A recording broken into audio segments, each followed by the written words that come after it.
हाँ जी। ओके। गुरुदेव आमिर का पहचान करना जी। हाँ जी, धारणा प्रमाण ले बोस रे बोस रे। हाँ थे जी। हाँ।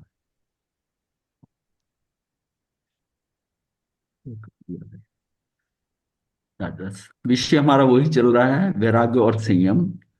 लोक प्रवृत्ति से रहित मुनि के पास जो सुख होता है वह चक्रवर्ती व इंद्र के पास भी संभव नहीं होता। एक जो जितना सुख जो है मुनि के पास जो होता है, मुनि इतना सुख ले सकता है, अब ले ना ले वो अलग बात है, वह चक्रवर्ती और इंद्र के पास भी संभव नहीं होता। वर्तमान काल में जिन कल्प अतापना शमशान में कायसर गस सुकमाल की तरह मैतारी मुनि तथा कुंभ मुनि आदि जैसी ऊंची साधना हमारे लिए वो संभव नहीं है। हमारे लिए शक्य नहीं है, मतलब है कि पॉसिबल नहीं है, संभव नहीं है। परंतु सहवर्ती संयमी के गुणों को दृष्टि में रखकर सद्भावना की पराकाष्ठा तक पहुंचना तो अभी संभव है।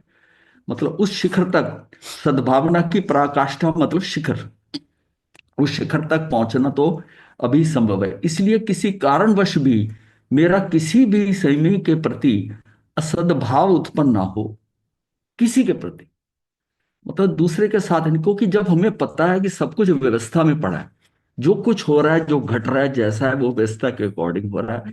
कर्म सिद्धांत एक तरफ चल रहा है, व्यवस्थाएं सारी पूरी, वो टोटल सिस्टम के अंदर। अब कर्म सिद्धांत के अंदर मेरे कर्म है, उसके औरों के भी कर्म है। ये समझो कि उस कर्म सिद्धांत में एक, जैसे कंप्यूटर में एक का डाटा होता है ना, एक मास्टर कंप्यूटर होता है, उस मास्टर कंप्यूटर में सबका डाटा है। अब इसमें मैंने कितनी मेहनत करी मुझे नहीं मिल रहा, किसी ने और ने मेरे से बहुत ज्यादा मेहनत करके उसका हो रहा है, किसका हो रहा है, वो मास्टर कंप्यूटर के हिसाब से व्यवस्था चल रही है। कभी हमारी मर्जी का हो रहा है, कभी नहीं हो रहा है। तो वो जो जैसा होना है वो मेरे कर्मों के अनुसार होना है। तो सिर्फ मेरे कर्मों के अनुसार सारी सृष्टि थोड़ी चल रही है, इसमें सारे कर्म पार्टिसिपेट कर रहे हैं, सबके कर्म किस टाइम कब है।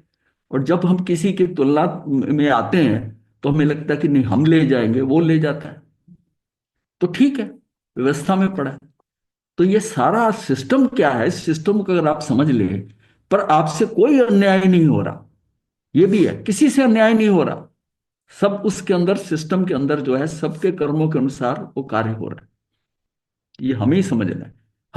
हम कंपैरिजन जब दूसरे से करते हैं तो हमें तो उस पर देखना ही नहीं, क्योंकि मेरा खेल तो मेरे कर्मों के से चल रहा है। मेरे कर्मों के अनुसार मेरे संयोग आते हैं, संयोग आते हैं, संयोग मतलब निमित्त, निमित्त आता है, उसके अकॉर्डिंग सारी फंक्शनिंग होती है। और मैं अपने सारे सिस्टम को पर के द्वारा गवर्न होता हुआ समझ रहा हूं कि इसने कर दिया।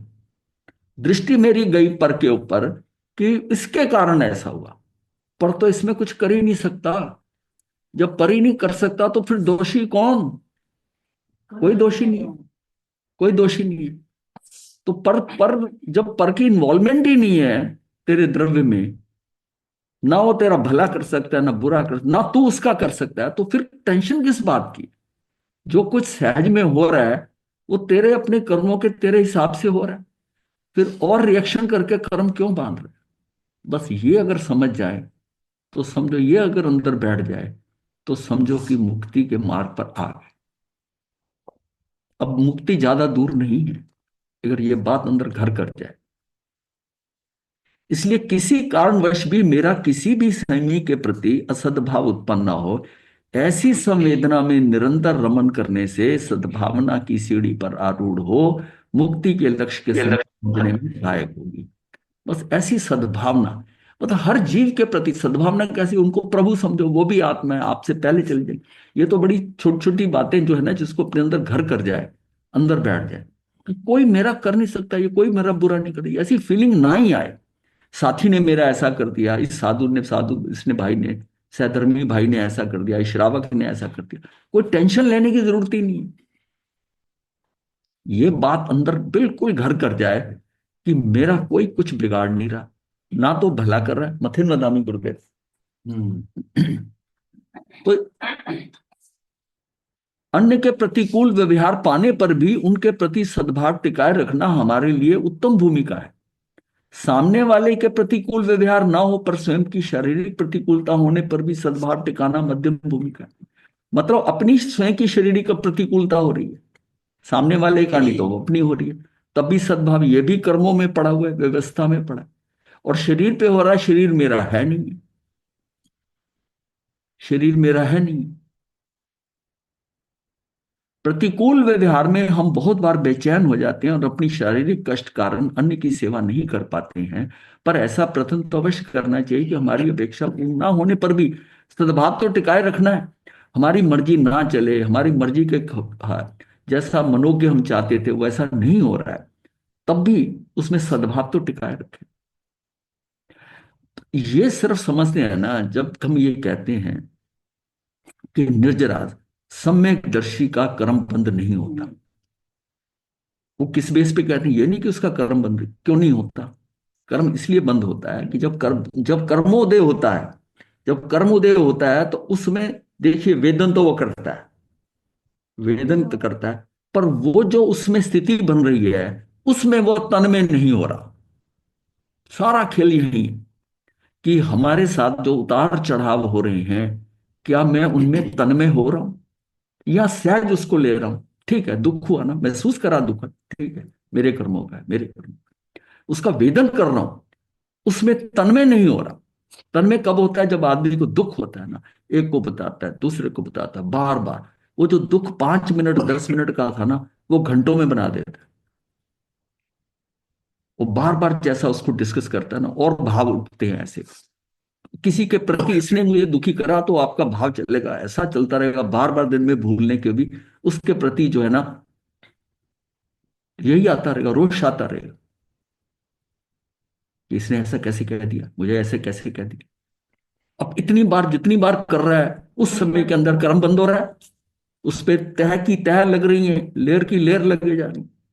भाई जो आया था वो हो गया, काम निपटा, अगला समय आगे का, वर्तमान। इसीलिए कहा है ना कि वर्तमान में जीना अगर सीख जाए तो कर्म ज्यादा भी नहीं बंद होंगे। वो हुआ, वो निपट गया, वो हो गया, निपट गया, बस। लेकिन हम जब उस गांठ के ऊपर ना, जैसे एक गांठ होती है ना, अब वो जो घटना घटी है ना हमारी, उस घटना में एक गांठ बन जाती, फिर 2 दिन बाद उसके ऊपर फिर याद आती है, फिर एक गांठ बन जाती, वो एक ऐसी गांठों वाली गांठ बन जाती कि खुलती नहीं। और किसी व्यक्ति के बांध लें, किसी कर लें, वो गांठें कई बार जन्म जन्म आगे अगले भव तक चली जाती उस व्यक्ति के प्रति, जो गांठें हम बांध लें। प्रतिकूल व्यवहार में हम बहुत बार बेचैन हो जाते हैं, अपनी शारीरिक कष्ट कारण अन्य की सेवा नहीं कर पाते हैं।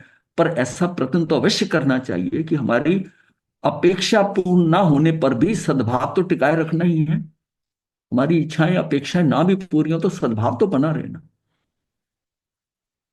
ये जघन्य भूमिका है, चाहे जैसा व्यवहार होने पर भी जो छलकता है अंदर सद्भाव, चाहे जैसा कष्ट हो, उपसर्ग आए, परिचय आए, होने पर भी किसी के काम आने की भावना रहे।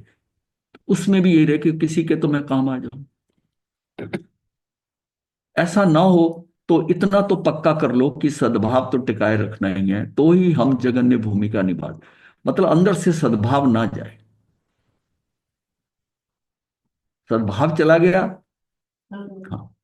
अब जितना संवेदनता जो होती है ना, संवेदनशीलता है, तो सद्भाव जो इस दूसरी स्टेज है, ये बहुत इंपॉर्टेंट है कि मेरा, मुझे कोई दोषी नजर नहीं आ रहा, मेरा सद्भाव है सबसे। सभी, जब हम कहते हैं कि सभी आत्माएं प्रभु हैं तो फिर सद्भाव होगा ना। अगर हम प्रभु कहते हैं तो सद्भाव होगा। अब एक आते शब्दों में प्रभु कहे और अंदर उसके बारे में उल्टा चले, तो फिर प्रभु कहेगा। सद्भाव तो टिकाए रखना ही है, तो ही हम जगन्य भूमिका निभा पाएंगे। हमारी मानसिकता ऐसी है कि जहां अपेक्षा पूरी होती है वहां सद्भाव हो सकता है, किंतु कोई अपेक्षा पूर्ण ना होने पर छोटे छोटे अनेक प्रसंगों में रति रति के चक्कर में पड़ जाते हैं। बार बार याद आते हैं, इसने ऐसा कर दिया तो वहां ऐसा कर दिया, ऐसा नहीं करना चाहिए, इसने ऐसा क्यों कर दिया, ये समाज जो है मुझे बाएं हाथ से दिया, दाएं हाथ से देना चाहिए। छोटे छोटे अनेक प्रसंग, इसको ऐसे, मतलब इसको ऐसे नहीं रखना चाहिए, इसको ऐसे नहीं देखना चाहिए था। तो ये जो इतने छोटे छोटे प्रसंग हैं, उसमें रति रति का उसमें आता है, कभी अच्छा लगता है, बुरा लगता है, के चक्कर में पड़ जाते हैं। मन संकल्प और विकल्पों से भर जाता है। इसकी तो आदत ही ऐसी। अब क्या होता है, जिस आदमी को कुर्सी उठाने का पूरा ढंग नहीं होता ना, वो आके कुर्सी उठा के रखता, ठक ठक ठक ठक कर देता है। सब उस सब का ध्यान बढ़ जाता, देखते हैं फिर मन में क्या भाव आता है, इसको तो शोर मचाना ही आता है, ये आराम से कर। दरवाजा बंद करा, ठक आवाज आ गई, तो दूसरा डिस्टर्ब हो गया। मतलब वो सहजता नहीं है, होता है तेजी में जा रहे हैं। तो कुछ तेजी वाले होते हैं, कहाँ हमारी तेजी वाली, कहाँ मेरी सामने बैठी। मन संकल्प और विकल्पों से भर जाता है। सामने वाले पर द्वेष आने के कारण हमने अभी दो प्रकार की स्थितियों को ही जाना है, जैसे कि सामने वाले सम, मतलब साथ हो, सम हो जाए, हमारे सम हो जाए यानी कि साथ हो जाए, या सामने वाला विषम हो जाए, विरोधी हो जाए। सम और विषम की ये बात है। किंतु तीसरी स्थिति को समझना है कि सामने वाला मात्र गे, वो हमारे अनुकूल है कि प्रतिकूल है, सम है कि विषम है, हम है। पर हमारे लिए तो गे है। मुझे तो बस, मैं जान रहा हूं बस, मैं ऐसा क्यों कर रहा हूं कि ये मेरे मेरे सम है कि विषम है, ये मेरे लिए सुटेबल है कि अनसुटेबल है, ऐसा क्यों आ गया। वो रिएक्शन है, वो रिएक्शन है, और मैं उसको देख रहा हूं, जान रहा हूं, बट ठीक है। ये हमको लाना है। एक्चुअली ये इतना आसान नहीं है। ये इसको अपने अंदर डेवलप करना है कि हम सहज रहें।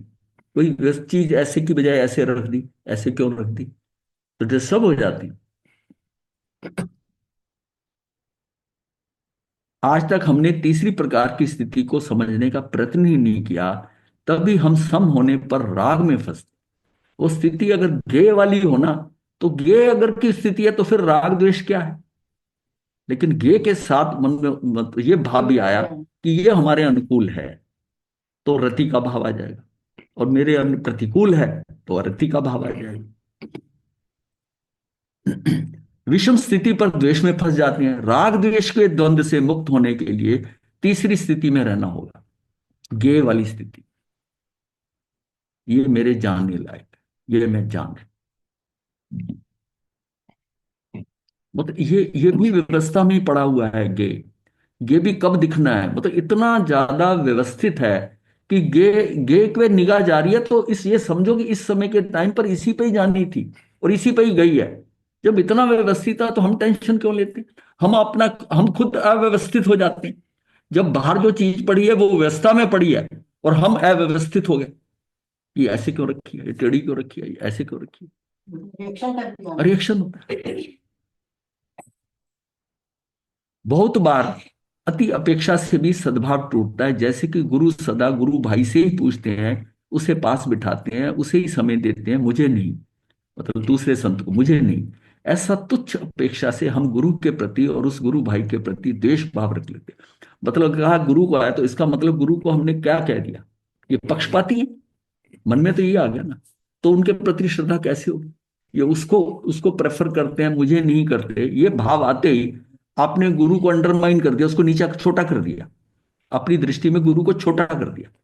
ऐसे गुरु की छोटी छोटी बातें, गुरु की या गुरनी की छोटी छोटी बातें देखकर ये ठीक नहीं है, ठीक नहीं है, तो क्या हो रहा है।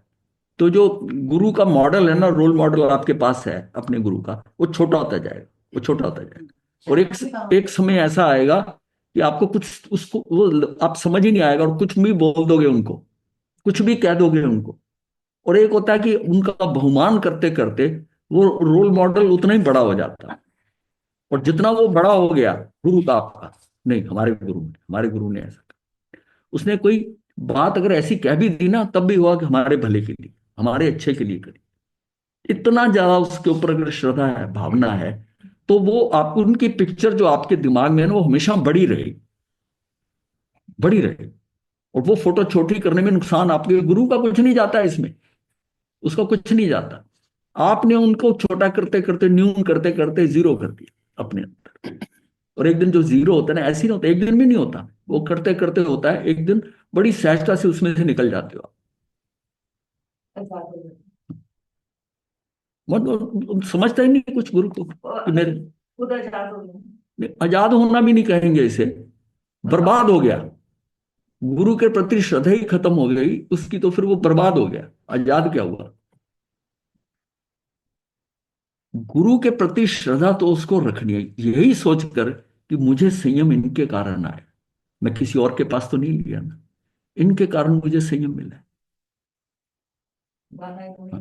भाई माता पिता को क्यों है कि इन्होंने हमें जन्म दिया है। माता क्यों अच्छी लगती है? इसने जन्म दिया, इसे बचपन में दूध पिलाया। ऐसी ऐसी गुरु ने भी, या गुरु ने भी आपको उसमें चयन करके आप उनको उनकी संरक्षण में आए, वो संरक्षण कर रहे हैं आपका। अब जब वो आपको ठीक कर रहे हैं तो अब आप दुखी हो रहे हैं।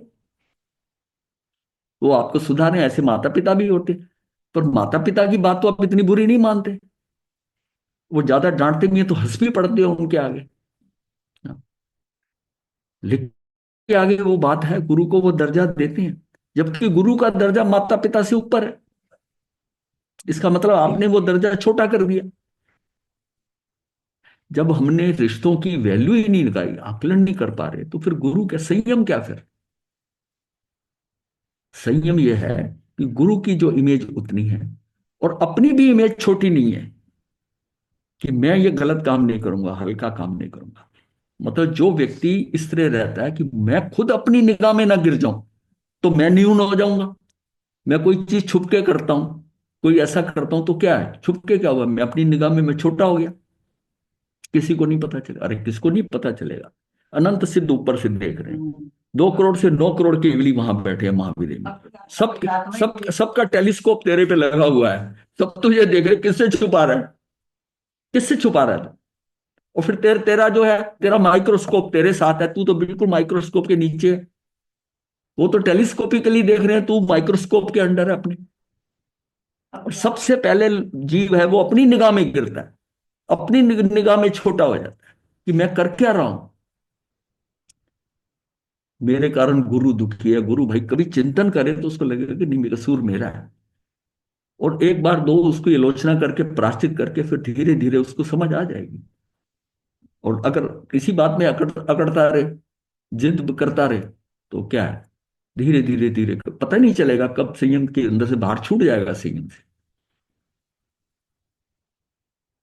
हर परिस्थिति में सकारात्मकता गुरु शिष्य संबंधों में रखे, मतलब उसकी, हाँ, हर परिस्थिति में सकारात्मकता जो है ना, गुरु शिष्य के संबंधों में रखे। दृष्टि सकारात्मक नहीं होने से सद्भाव घटता है और अंततः टूट जाता है, वो रिश्ता टूट जाता है। फिर एक बात सदा अपने जहन में रखनी होगी, कि जगत के किसी भी जीव में हमारे प्रति प्रेम कम नहीं है, किसी के प्रति। ये नहीं कि जो मित्रता दिखा रहा है, कोई भी, हाँ कोई भी।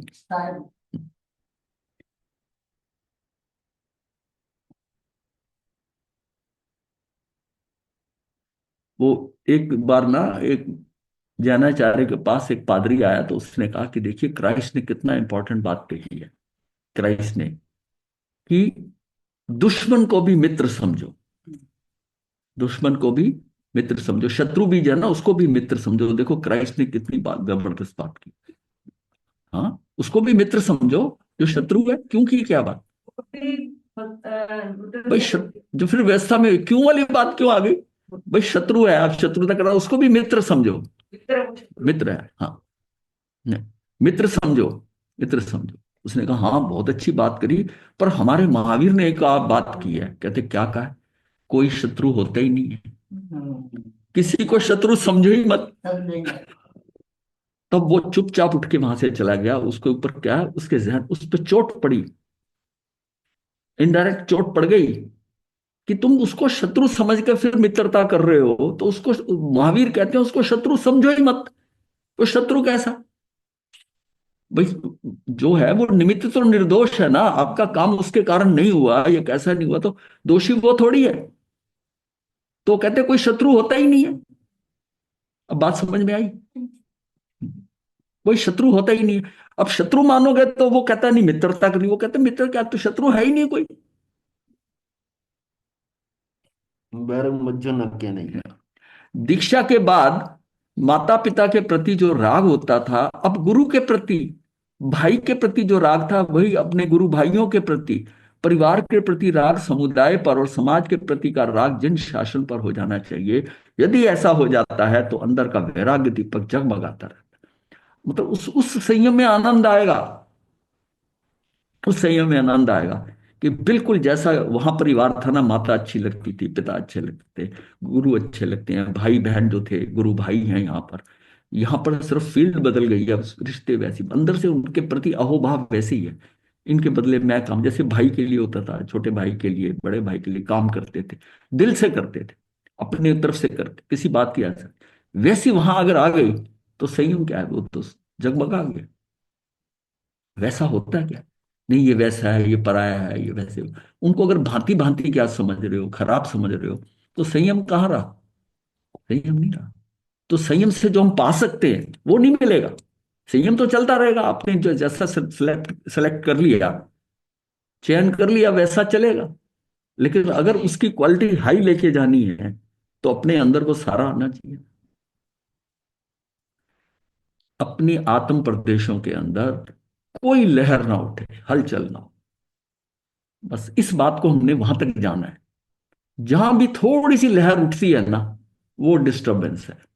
वो लहर उठती है, लहर उठी तो गड़बड़ हुई। इसका मतलब है वीतरागता में क्या है कि कुछ फर्क ही नहीं पड़ता, अपना पराया, गलत है, खराब है, ये मुझे मारने वाला है कि नहीं मारने वाला, अंदर उसके कुछ भी एकदम उछाल ही नहीं आ रहा।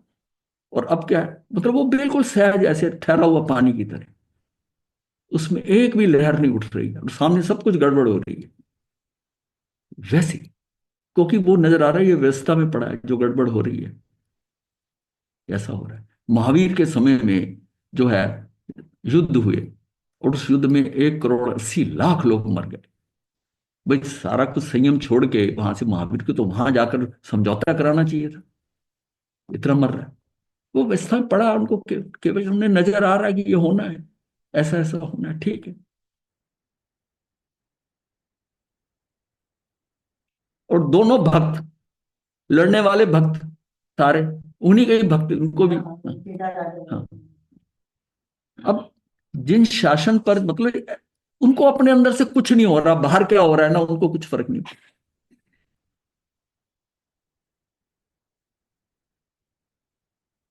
कभी उनके भाव आया कि मेरा भाई नंदीवर्धन नहीं आया, मेरी पत्नी यशोदा है, क्या क्या? तुम्हारी बात में पॉइंट है, गलत नहीं है, ये डाउट है। नहीं नहीं नहीं, ये कई जगह वर्णन आया हुआ है पढ़ने में। हाँ, कि दीक्षा से पहले वो खत्म होगी, और कई जगह इन्होंने ऐसा लिखा कि उस समय वो क्या सोचती है, करती है। जो ये कह रही है उस बात में है। कहाँ पढ़ा आपने? हाँ, उसी किताब में मैंने पढ़ा, उसी में मैंने पढ़ा, पतली सी छोटी सी किताब है, उसी में मैंने पढ़ा था। और मैंने, प्रश्न है मेरा कि कभी वो मिले तो उनसे पूछना है कि कहाँ से लिखा है आप।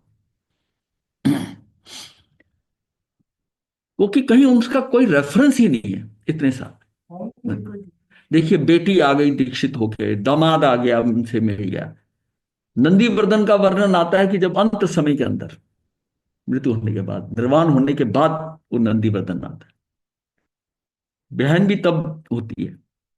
अब ये सारी चीजें जो है ना, ये मतलब उसका कौन, कहीं रेफरेंस नहीं है यशोदा का। प्रतिकूल व्यवहार, परिस्थिति, घटना आदि में असद्भाव होने का कारण अपने भीतर का खालीपना है। इसी कारण घृणा, द्वेष, ईर्ष्या आदि की संभावना बनती है। यदि स्वयं भीतर से आनंद पूरित हो तो उसे द्वेष पैदा होगा ही नहीं। अगर जब हम बड़े खुश हो रहे होते हैं, कोई छोटी चीज हो जाए, नुकसान हो जाए, सहन हो जाता है ना कि ये क्या हो गया, आनंद पूरित हो, मतलब भर जाए, परिपूर्ण हो जाए, आनंद से इतने पूरित हो जाए, भर जाए हो, तो उससे द्वेष पैदा होगा ही नहीं।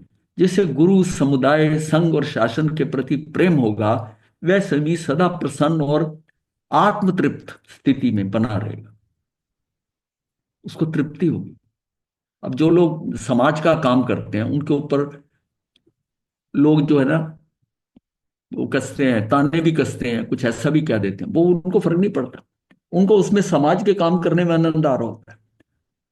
उनके प्रति जो बोला जाता है कुछ ज्यादा कुछ नहीं है, उसको कुछ नहीं फर्क पड़ता। अब मोदी को सब गालियां गुलियां देते रहे, वो देश चला रहा है, वो अपने आनंद में, वो अपने आनंद में कार्य कर रहा है। उसको ये नहीं फर्क पड़ता कि मुझे गाली क्यों दे रहा है, इसने ऐसे गाली क्यों दी। अब तो फिर भी, पहले बिल्कुल नहीं कहते थे, अब तो कभी कभी कहीं में बोल देते हैं कि देखो ऐसा बोला है, नहीं तो नहीं, बिल्कुल नहीं। कभी जब जब उनके कोई लांछन या कुछ भी गाली दी गई उनको, उन रिएक्ट नहीं किया। कहीं और 6 8 एक महीने के बाद वो बात को कर दे, उस बात को ले आए। ये उनका बड़ा अंदर का अनुशासन है, ये हमारे भीतर का अनुशासन है कि हम इतनी जल्दी हमारे बारे में कोई कहे और हम भड़क पड़े। नहीं, ये अनुशासन है अंदर। ये नहीं कि बात उनको पता नहीं चली और उनको चुभी नहीं, अगर चुभी है तभी तो साल 6 महीने के बाद किसी रैली में कहीं पर वो बोलते हैं। लेकिन रिएक्ट वहां उसमें नहीं किया। और कई लोग होते हैं कि अभी बात की है ना, उसी का रिएक्शन उसी समय आप सुन लेंगे आ जाए। ये रिएक्शन होता है, वो नहीं करेंगे। रिएक्शन उस समय नहीं देंगे, वो रिएक्शन नहीं होता। किसी और रेफरेंस में उस बात को लाकर अच्छी चोट मारेंगे, अच्छी चोट मारेंगे। हाँ, ये तो लौकिक दृष्टि है। पर अध्यात्म में तो कहते हैं तूने तब भी नहीं करना, जो हो गया सो हो गया, ठीक है। किसी ने कुछ कहा ही नहीं, गाली दी नहीं, ये तो तेरे सिस्टम में थी कि तुझे पढ़नी है, गाली तुझे पड़ी, तेरा नामकरण खराब है, तेरा क्या है। कोई कुछ अव्यवस्थित है ही नहीं है, अन्याय हो नहीं सकता। भाई एक बात वो भी तो दिमाग में रखो ना, कि जो गाली दे रहा है, जो बोल रहा है, भाषा वर्गना उसके कंट्रोल में नहीं है। हम कहते हैं इसने दी गाली, और भाषा वर्गना वो अलग द्रव्य है, वो उसके कंट्रोल में ही नहीं है। वो तो उस व्यवस्था में उस समय पर वही शब्द जो है भाषा वर्गना के निकलने थे, वही आए। तो फिर वो दोषी कैसे है? बात समझ में आ गई कि नहीं? तो फिर दोषी क्यों है कि इसने मुझे ऐसा कहा? अगर वो उसके कंट्रोल में होती भाषा, तब उसको दोषी ठहरा सकते हो। जब भाषा उसके कंट्रोल में नहीं है, वो अलग द्रव्य है, और जीव वो व्यक्ति अलग द्रव्य है, तो फिर उसने कैसे किया? हमें इतनी सूक्ष्मता से सोचना होगा, और धीरे धीरे करते करते अभ्यास से हम वहां तक पहुंच सकते हैं। और लोग पहुंचे हैं, इतने लोग पहुंचे हैं। ऐसी आंतरिक प्रसन्नता के लिए ही हमें रोम रोम में संयम द्वारा प्रफुल्लता का भाव प्रसारित करना होगा। मतलब ऐसा आनंद आ जाए ना, रोज सुबह उठते ही जैसे है ना, या दिल में रोम रोम रोम पुलकित हो जाता है कि भाई, मतलब सारा कुछ सिस्टम ठीक चल रहा है। नहीं तो क्या कर, कुछ भी कल परसों में गड़बड़ हुई होगी ना, सुबह उठते ही ध्यान में जाएगा, उधर ही ध्यान जाएगा, ये गड़बड़, वो भी नहीं आए, क्योंकि हमने गड़बड़ को गड़बड़ समझा ही नहीं। सिद्ध शिला के ऊपर मेरी राह देखी जा रही है, ऐसी भावनाओं में यदि रमन होता है तो तुच्छ बातें मन में नहीं उठती हैं। किंतु जिसके भीतर खालीपन है, वह ऐसी बात करता है, कोई हमें, ये तो कल हमने कर लिया था। हाँ, हाँ, कोई हमें 10 लाख रुपए आए ना तो एकदम याद आ गया, लाख रुपए। हाँ, कोई हमें 10 लाख रुपए का ड्राफ्ट एक फटे लिफाफे में दे, तब हमारा ध्यान ड्राफ्ट पर होता है या लिफाफे पर। फटे लिफाफे में मिला ड्राफ्ट क्या हम ठुकराते हैं? नहीं, क्योंकि हमें तो, ये बहुत अच्छी एग्जांपल है समझने के लिए। लिफाफा फटा हुआ है, लेकिन उसमें ड्राफ्ट है ना, दृष्टि हमारी कहाँ है? उस 10 लाख रुपए के ड्राफ्ट के ऊपर है। तो हम ठुकरा दें नहीं, क्योंकि हमें तो ड्राफ्ट से सरोकार है। इसी तरह गुरु हमें कड़वे शब्दों में हितोपदेश दे, तो बड़े कठोर शब्द, मतलब जो हितोपदेश दे रहे हैं ना, वो हमारे लिए एक्चुअली ड्राफ्ट है। बड़े कठोर शब्द कहे, या कोई सबके सामने टोके, अपने से छोटे सही सलाह दे, अपने से छोटी सलाह दे दे सामने। कई देते हैं छोटे छोटे छोटे भी सलाह देते हैं, अपने से छोटे सही सलाह दे, तब कड़वे शब्द, टोकना, भूल प्रदर्शन, अन्य की सलाह, ये सब तो लिफाफे के समान है। मिली हुई शिक्षा जो आत्म सुधार के लिए मिली है, वह 10 लाख रुपए के स्थान पर है। इसमें जो सुन रहा है, जो बात कर रहा है ना, छोटे से सुन रहा है, वो तो उसको यही समझे कि भाई ये जो है, लेकिन वो जो जिसने कही है ना, वो ना समझे और मैंने कह दिया तो क्या, लिफाफे के समान है। वो बार बार लिफाफा फेंकता रहे, ऐसा नहीं है कि बार बार। हमारी दृष्टि किस पर है? हमारे, अब ये दृष्टि हमारी उस टाइम ड्राफ्ट के ऊपर थी। अब हमारी दृष्टि किस पर है? हमारे विचार कैसे हैं, शब्दों पर या शिक्षा पर? जिन्होंने मुझे शिक्षा दी उन्होंने मेरे आत्महित की चिंता की है। ऐसा सकारात्मक विचार यदि हमारा है, तो समझे कि हमारी दृष्टि ड्राफ्ट पर है। वो 10 लाख रुपए का ड्राफ्ट है। हम्म। देखना नहीं, अंदर डालना है, अंदर। मुझे एकांत में कहे, मीठे मधुर शब्दों में कहे, उसे मुझे टोकने का क्या अधिकार। गुरु के अतिरिक्त अन्य किसी को मुझे कहने का क्या अधिकार। ये दूसरा वाला है लिफाफे में। वो मन में सोचे, अगर इसको पूरा लगा, मुझे कहने का क्या, गुरु कहेगा अपने आप, मुझे क्या अधिकार है। ये जब क्या, जब ये भी एक अपनापन होता है। जब आदमी टोकता है ना, अब दूसरे एक सीमा के बाहर वो व्यक्ति के साथ रिश्ता होना, तो वो कहता है जो मर्जी हो जाए, मुझे क्या लेना देना। लेकिन वो रिश्ता थोड़ा अंदर है, अगर सीमा में, तो बात करता है कि इसको ये बताया जाए। लेकिन आप समझते हैं कि ये नजदीक है मेरे, पर वो नहीं समझता आपको नजदीक है, फिर गड़बड़ होती है, फिर गड़बड़ होती है। मेरी भूल को सबके सामने दिखाने वाले वे कौन होते हैं। छोटे मुनि मेरे सामने कैसे बोल सकते हैं। ऐसे अनगिनत विचार हमारे मन में लगातार आते रहते हैं। इसका अर्थ यह है कि हमारी दृष्टि ड्राफ्ट से अधिक महत्वपूर्ण लिफाफे पर ही है।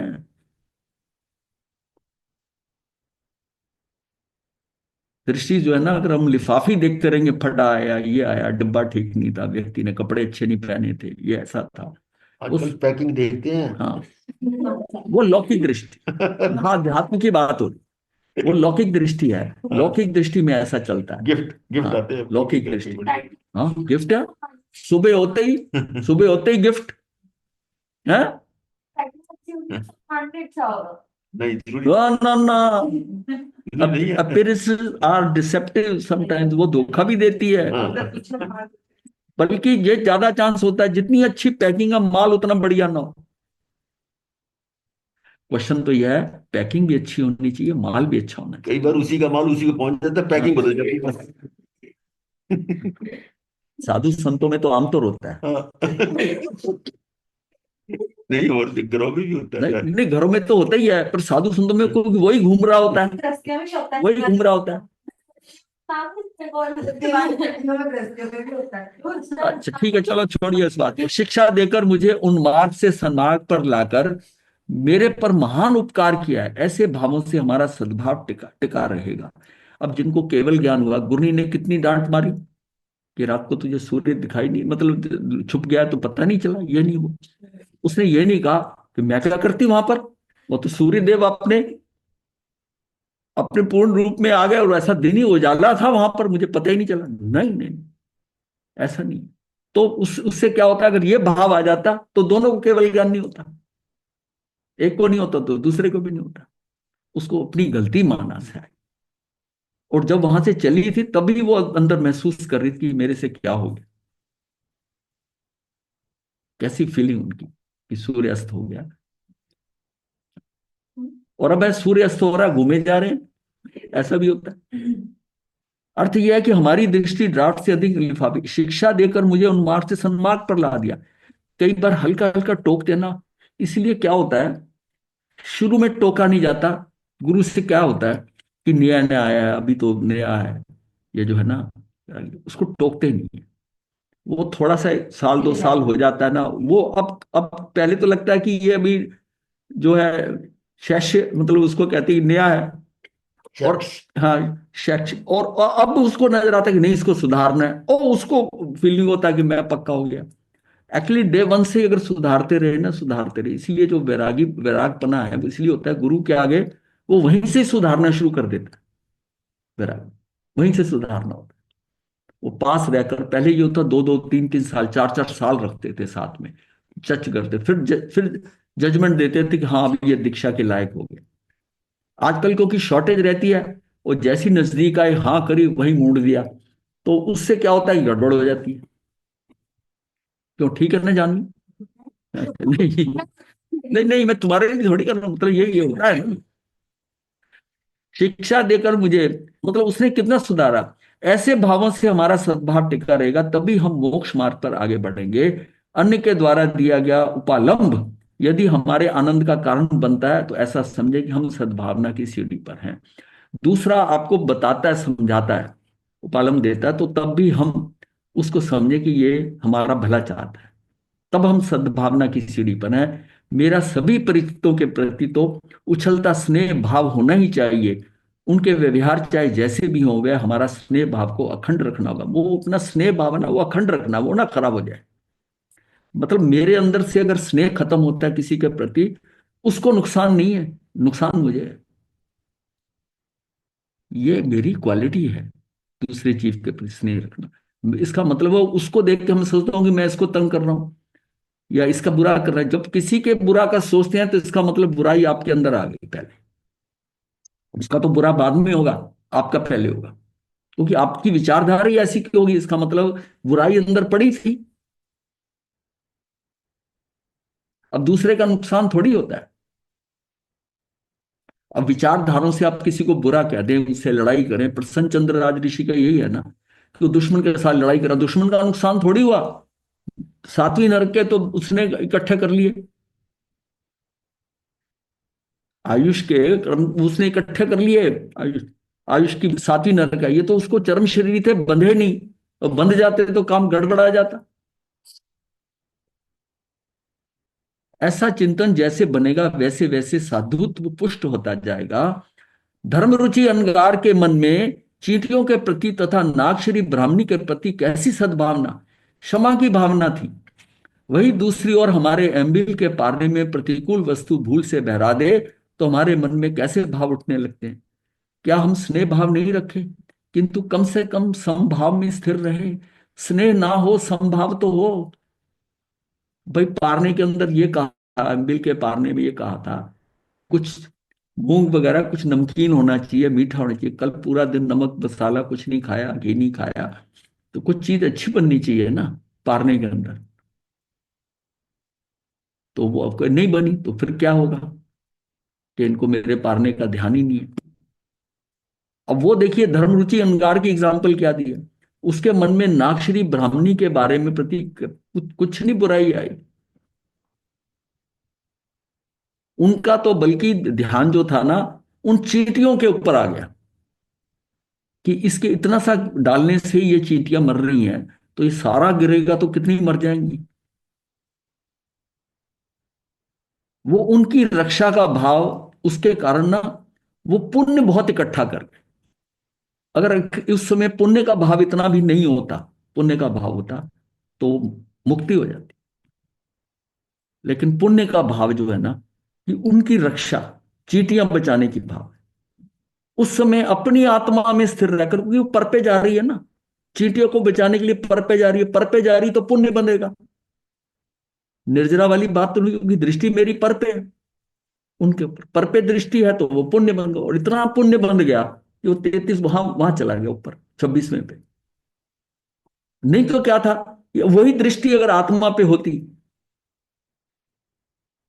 तो क्या दिक्कत थी। जिन जिनकी भी दृष्टि में तारे मुनि, जिनकी जिनकी दृष्टि अपनी आत्मा पे चली गई, वो उनका कल्याण हो। जबकि ये भी कोई कम नहीं था, लेकिन इसमें दृष्टि चींटियों को बचाने के लिए थी। गुरुदेव, हाँ जी, दृष्टि गुरुदेव पर उन्होंने अगर वो अपने आप खा लेते और ये हाँ दृष्टि चीटियों पे नहीं डालते, वो ठीक था। हाँ, असली तो यही है। तुम जब चींटियां का तुम्हारी दृष्टि पर पे है कि मैं इनकी जान बचा रहा हूं, मैं पर का कर सकता हूं। आप किसी की जान नहीं बचा, मुझे अपनी आत्मा का कल्याण करना है। ये पर से दृष्टि डालकर स्व पे दृष्टि। बता रही है नहीं किया हाँ कौन सी मुर्गी तो बचा। हाँ, वो जो है ना, जिन लोगों ने उस समय उस स्थिति में आकर, देखिए यही दृष्टि है। पुण्य का भाव जो आता है ना, किसी को बचाने का जो भाव आता है, ये हमारा मौनीकरण। मैं अरे अरे अरे, हाँ हाँ, ये बस यही दृष्टि है। तुम बचाने वाले कौन होते हो? तुम बचाने, उनकी आयुष से, अपनी आयुष से मर रही है। अपनी बचा, अपनी मुर्गी तुम बचा। अपनी अपनी चीज अपने को बचा। तू उसमें, तू उस व्यवस्था के अंदर, तू कौन होता है खिलाड़ी बनने का कोशिश करता है। तू तो अपने गोल पोस्ट पे बैठा, तू अपने में गोल मत होने दे। अपने गुरुदेव, जब इसका तक मतलब जब ये हुआ। जब तक दृष्टि पर है, ये ऐसा होता है कि हमारे अंदर भी मोह है, राग है, चींटियों के प्रति, जीव के प्रति, इसको खिला दूं, ये सारा जो भाव है ना, ये हमारा मुक्ति के लायक नहीं है, ये संसार के लायक। तो संसार को उसको बहुत बढ़िया मिलेगा। गुरुदेव, वो खाते या नहीं खाते? नहीं, उनको खाना ठीक है, वो कोई गलत नहीं कहते कि वो खाना वो जो ठीक है। वो वो उड़ेल देते, बगैर सोचे उड़ेल देते बस। वो अगर अपनी आत्मा में चले जाते ना तो काम उनका हो जाता, बाकी स्थिति तो किसको ना अच्छा, आयु इतनी नहीं थी, अगर आयु थोड़ी ज्यादा होती हो सकता है अपने में हो चले सकता जाते। है जाता, वायु भी कम होती है ना। आयुष इतना फिर था। जहर असर कर गई। हाँ, वो जहर असर कर गया। वो अपनी दृष्टि वहां अंदर आत्मा में, बाहर क्या हो रहा है बाहर का कोई नहीं। वो 2 घड़ी का टाइम नहीं मिला। यही फर्क है कि हम अभी ना, अभी भी हमारी वो पुण्य का, दया का, वो साधना का, वो व्रत का उस पे जा रही है, आत्मा के ऊपर नहीं जा रही। ये पर है, ये पौद्गलिक दृष्टि है। मैं इसको बचा दूं, इसको खाना खिला दिया, इसको ये कर दिया, इससे पुण्य तो बनेगा, पुण्य तो बनेगा, कोई ऐसी बात नहीं। लेकिन दृष्टि मेरी आत्मा पे है नहीं, यही तपस्या करते हुए। पर यह फर्क समझना है, अपनी मुक्ति के लिए मैं अपने निज परमात्मा में अपने अंदर हूं कि नहीं। दृष्टि हल्की सी बाहर गई, क्या था, शालीभद्र का, कि माता आई, धन्ना अंदर ही रहा है, भाई कोई आया ना आया, दृष्टि हल्की सी बाहर गई। उन्होंने कोई उनकी माता की कोई बुराई, कोई खराब कुछ तो नहीं किया ना, पर अंदर से आत्मा से दृष्टि हट गई। उससे कितना हुआ, पेनल्टी 33 लाख रुपए उनकी पेनल्टी पड़ गई। व्यवस्था में ऐसे ही पड़ा था, पर वो दृष्टि बाहर गई, माता पे गई। वो माता पे गई तो मोह है ना। महाराज जी, इससे करुणा भाव नहीं थोड़ा कम हो जाता है? करुणा भाव कैसे, आप वो किसी का, दया करना धर्म नहीं है, वो धर्म नहीं है। वो पुण्य है। हाँ, स्वदया करो, हाँ, स्वदया। ये मुक्ति की बात हो रही है, इसको थोड़ा आगे चलो। मैं ये नहीं कह रहा कि ये आप किसी को ना करो, आप जब तक करते रहोगे एक समय आएगा जब आपका लेवल वो हो जाएगा, आप उससे भी हट जाओ। गुरुदेव, उनके पास अगर 7 लाभ होते तो वो निकल जाते उसी भव में। हाँ, लेकिन हाँ, हाँ निकल जाते। उनका देखो, आयुष भी। 7 लफ्ज जो होता है ना, एक बेले का होता है लाभ, अगर एक बेला और हो गया होता तो 7 लफ्ज उसको मिल गए, मतलब उसको वो कर्म कट गए होते। एक बेले में इतना होता है, उनकी इतना आयुष नहीं थी उतनी लंबी। आयुष आयुष। वो वो जहर असर सारा, कर गया ना। वो सारा जो है ना, सिस्टम वैसे ही होता है आयुष का। अब दृष्टि वहां जा रही है, वो भी व्यवस्था में पड़ा है, क्योंकि उसकी मुक्ति जो व्यवस्था में है वो तो उतने टाइम पे ही होनी है ना, काल अवधि परिपक्व होगी। तो वो व्यवस्था में पड़ा है, लेकिन अपने को यह समझना है कि हम अपने अंदर रहे। मैं किसी का कुछ कर ही नहीं सकता। मन में ये भाव आ जाए कि चींटियों को मैंने बचा दिया गया, पुण्य तो बहुत इकट्ठा होगा, ये बात नहीं है, पर मुझे पुण्य नहीं चाहिए ना, वो भोगना पड़ेगा। अब वो 33 सागरोपम पे है ना, और वो जो पुण्य किया हुआ है उन्होंने चींटियों बचाने का, मनुष्य भव में आएंगे, वो पुण्य मिलेगा दबाकर। लेकिन उनकी मुक्ति एक उसी में संयम भी लेंगे वो करके वो मुक्त हो जाएंगे।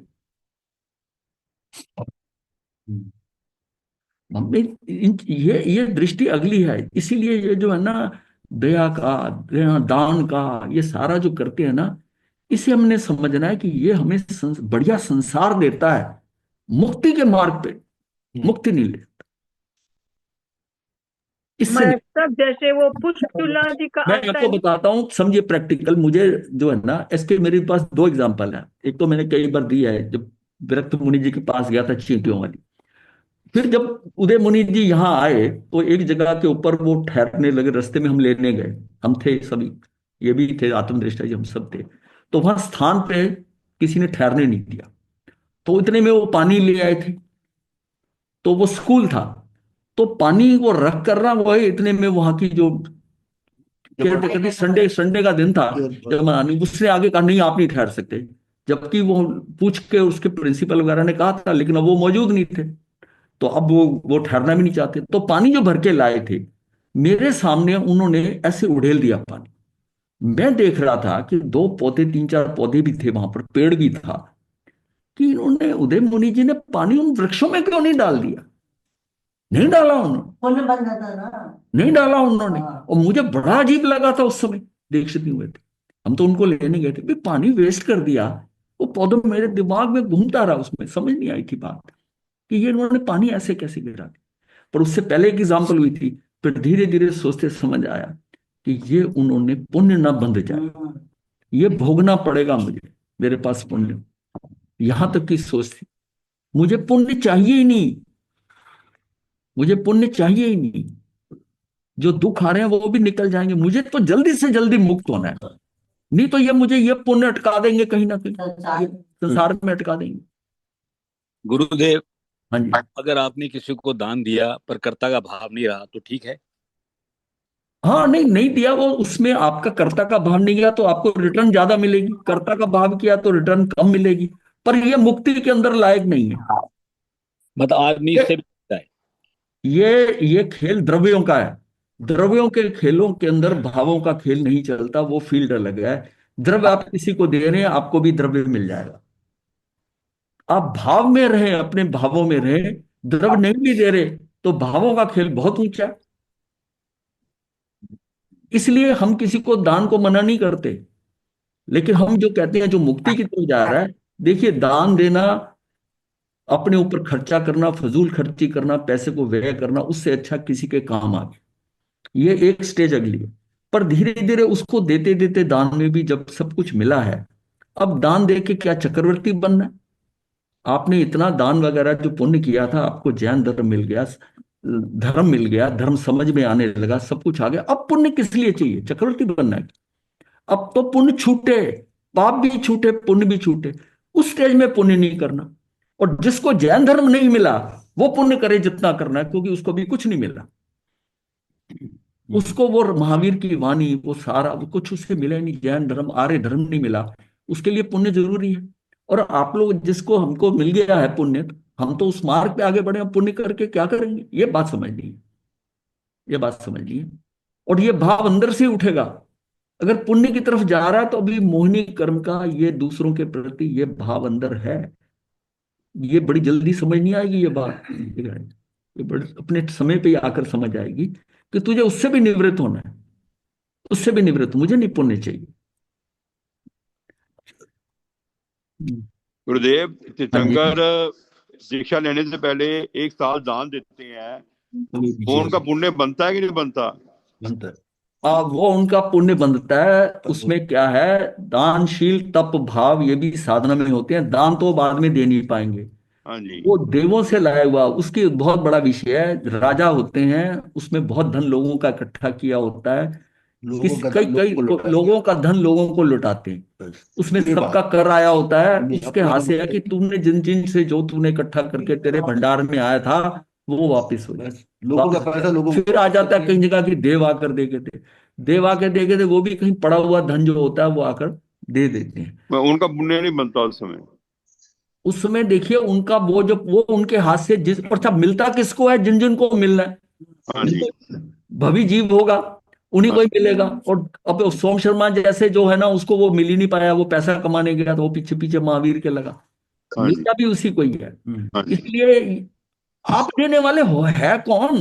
हाँ आप जी। ये को नहीं समझते कि मैं दे रहा हूं, जब मैं दे रहा हूं कह रहा हूं तो कर्ता भाव आ गया, अब फंस गए। हाँ जी। हाँ जी। तो चलो वो हाँ, ठीक है। ठीक। ये तीर्थंकरों की बातें इसमें नहीं उलझे। इससे हमारी दृष्टि जो है ना, हमारा लेवल कुछ और है, हम तो अपने लिए देखें। ठीक। तीर्थंकरों के लिए वो एक गीताचार है, वे व्यवहार में आया हुआ है कि जैसे वो दीक्षा लेने से पहले वो, अब वो जो जिस जिस हाँ, जिस नाई को बुलाते हैं उसको 1.25 लाख मुद्राएं देते हैं। हाँ जी। जो उपकरण आते हैं 1.25 लाख मुद्राओं के थोड़ी होते हैं। हाँ उस जी। अहोभाव होता है कि ये फंक्शन जब मेरे मौका आया, जैसे आपके यहाँ विवाह शादियां होते हैं, जो रोज कंजूसी करता है उस टाइम दिल खोल के खर्चता है कि हाँ। मेरे यहाँ उत्सव हो रहा है, वो उसके लिए इससे बड़ा उत्सव तो है नहीं है। हाँ जी। तो वो उसका दरिया दिली दिखाता है कि देखो ये ला, उस नाई को 1.25 लाख मुद्राएं दी गई है। ठीक। मंगल पाओ। हाँ जी गुरुदेव।